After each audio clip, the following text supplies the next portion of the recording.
Great. Excellencies, dear delegates, representatives of the United Nations, colleagues from the civil society, academia, local authorities, and everyone else, greetings from Kenya, Jambo. I'm pleased and honored to speak as a young woman in a diverse and knowledgeable group at such a crucial moment when we are called upon to adopt a development framework that will guide the lives of billions of people in the next 15 years. My name is Nyambura Wagi Maina. I represent VSO Jitolee. Jitolee means volunteering, and I speak on behalf of the youths and volunteer groups.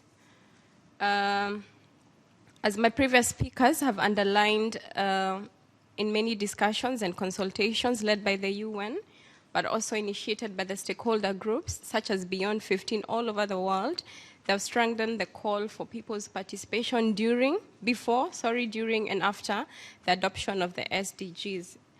In the report, recapping the first round of UNDG consultations, 1 million voices already states or revealed a huge appetite and demand for involvement, not only in the design of the development agenda, but also in its future implementation. One of the key lessons in the MGD is that development cannot be sustained if it only relies on technical and financial approaches. For it to be transformative, it must be based on people-centered approaches and solutions that are devised from the ground up, and therefore tackle the solutions from the perspectives of those who face the biggest challenges. Therefore, the government cannot do it alone. We support the open working groups, which calls for active engagement of government, civil societies, the private sector, the United Nations system, and the active participation and engagement of all citizens. However, some development actors, such as volunteer groups, grassroots community-led organizations, marginalized groups, remain unrecognized actors, and their impact is not quantified. Unfortunately, their contribution, especially made by volunteer in development, remain invisible, unrecognized, and rarely quantified. Volunteering plays a very important role in service delivery, teaching the marginalized. And I'm echoing Marvela's comments on the need to create grassroots-based post-2015 input, and also Andrea comment on the need to engage indigenous people as essential to devising solution.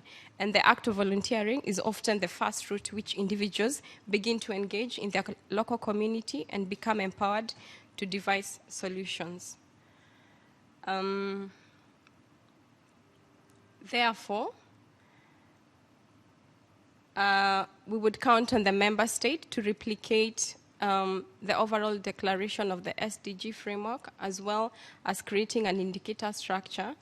So we count on you to recognize the contributions made by citizens in the delivery of MDGs, to list volunteers and volunteer groups as a needed partner in development, call for investment in harnessing volunteering towards realization of the SDGs, and call for the quantification of the contribution of volunteers, and call for a policy framework to ensure the unpaid burden of care taken by women, elderly, and children does not condemn them to poverty. Overall, we count on you to help us to increase opportunities for people to co-create locally appropriate development solutions and to recognize and integrate volunteerism explicitly and systematically in the set of development interventions. Thank you.